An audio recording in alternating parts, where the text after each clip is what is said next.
Shalom, friends. Rabbi Bradley Shavit Hartson from the Ziegler School of Rabbinic Studies. Happy to have a moment where we can just learn a little Torah and do some Bible study and apply the teachings to our time. So we are in Parshat Shelach Lecha, in the middle of the book of Numbers, and the children of Israel are terrified about the idea of entering this land. And so they get the idea to gather together a representative from each of the tribes and to spend some time scouting it out. And so they send scouts into the land, among them Joshua, who will be the future leader of the Jewish people. And what they see confirms the fear that they brought with them. And what happens is they see these Nephilim, these giants, these people who look larger than life, and they see the fortified cities and the towers and the prisons.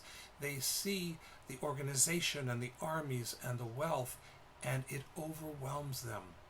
The idea that somehow they could succeed in their journey seems simply impossible, and they say something telling when they come back. They report that they've seen these giants, that there's no way they're going to be able to do it, and then they said, Vanhi be'einenu kechagavim v'chen hayinu beinechem. And we seemed to them in their eye, we seemed in our own eyes like grasshoppers, like little bugs, and so we must have appeared to them too. We seemed in our own eyes like insects, and that must be how everyone else sees us too. My goodness, isn't that how we all spend much of our lives?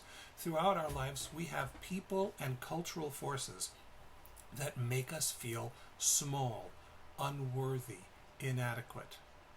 Each of us goes through an education system that in our own eyes highlights our weaknesses, the areas we're just not as good as how we're supposed to be. And in the process, we have people who tell us we're too fat, or too thin, or too old, or too young, or too poor, or too rich, or not educated, or too educated, or the wrong kind of accent, or the wrong kind of skin color, or the wrong kind of religion. In ways large and small, the world makes us feel like bugs. And the most sickening part of that is not the damage on the outside, as terrible as that is, it's that we internalize it. We think we are that inadequate.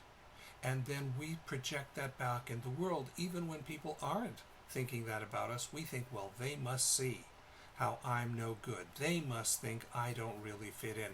They must think I don't deserve to be here. They must assume I'm not good enough for that promotion, and we don't even try. And Moses' response is to say that this is an error, that the promise has been made. The journey has to be taken. We have to find the courage within ourselves not to make ourselves small, but rather to radiate the light of God that's in each and every one of us, no matter how many doors may try to close in our face, to be able to insist that we deserve to be in that room, at that table, shining our light so that others can as well. So my friends, let's this year and this week rededicate ourselves to finding that inner light that God planted in each and every one of us without exception. And then let's forget about all the messages from outside about how we don't deserve, we're unworthy, we're dirty, we're marginal. It's a lie. It's a lie that other people impose because they themselves have been made to feel small, and this is the only way they know to try to feel big, but it doesn't work. The only way to help us all shine our light and to feel grand is to march together, to know that we are each made in the image of God and that all of us have a role to play on this journey. So let's go do it. Shalom.